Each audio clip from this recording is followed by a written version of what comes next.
One note can completely transform a song, and when that note is dissonant, it's even more powerful. That's what we're going to look at in this video, focused on 9 Inch Nails, Something I Can Never Have. So this is off 1989's dark wave modern classic, Pretty Hate Machine. That's where we're going to find one single note that I'm going to argue completely transforms the song. It's a note that doesn't belong. If the note that did belong had been played, it would not be the same song at all. I'm Erin, this is Newish Wave. Thank you so much for watching. I'll be interested to see what you think about this theory about 9 Inch Nails' classic that's heavy on the piano. So I'd like to start by playing a tiny bit of that haunting background piano music and asking you which note stands out to you as creating mood. Let's check out a quick excerpt.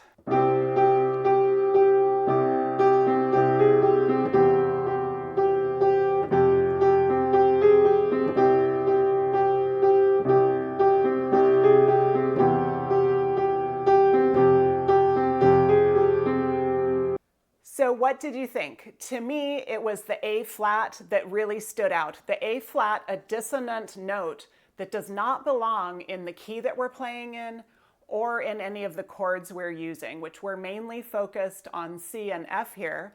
F does have an A in it, but not an A flat. So let's check out how it would sound, and it's not good, how it would sound if we stuck with the A that kind of belonged in the key and in the chords that we're using, and how that would be so much less impactful.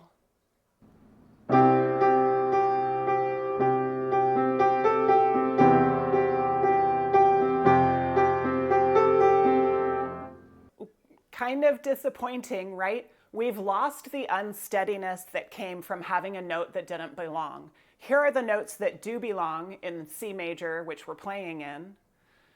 Here are the notes that are in the 2 main chords we're using. And here is the note that we're hearing right there. You didn't see that in either of the 2 previous groups, right? So that is dissonance. We've got a sound that doesn't fit with the program. And Trent Reznor, great composer, right? He knows how to be minimalist in this piece, but make these deeply important tweaks and changes within the keys and even without the keys that he's working in. When we used an A natural and it sounded more like we were just staying in major the whole time and staying within our key, it almost could border on some kind of a depraved jig because it starts getting eerily cheerful.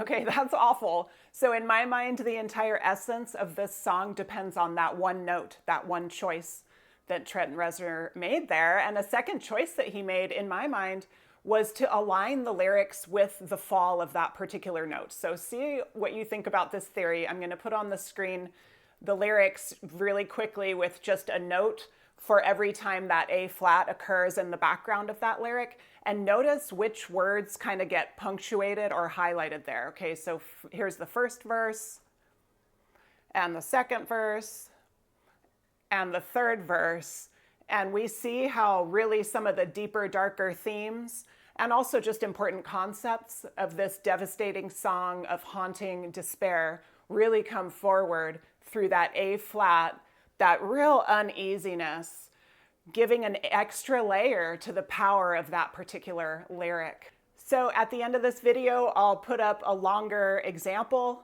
of that haunting background piano that we hear throughout the song. And I have a question for you. I played it first without the pedal and then with the pedal. Which one do you think brings the mood of the song forward better? So that's one question for you. And another one is, what other songs has this happened to you with, where one note stands out and you think, whoa, the whole essence of the song is sitting right here. What an awesome compositional choice. Thanks so much for watching. I'd love to hear your thoughts on this 9 Inch Nails song, and I hope to see you soon.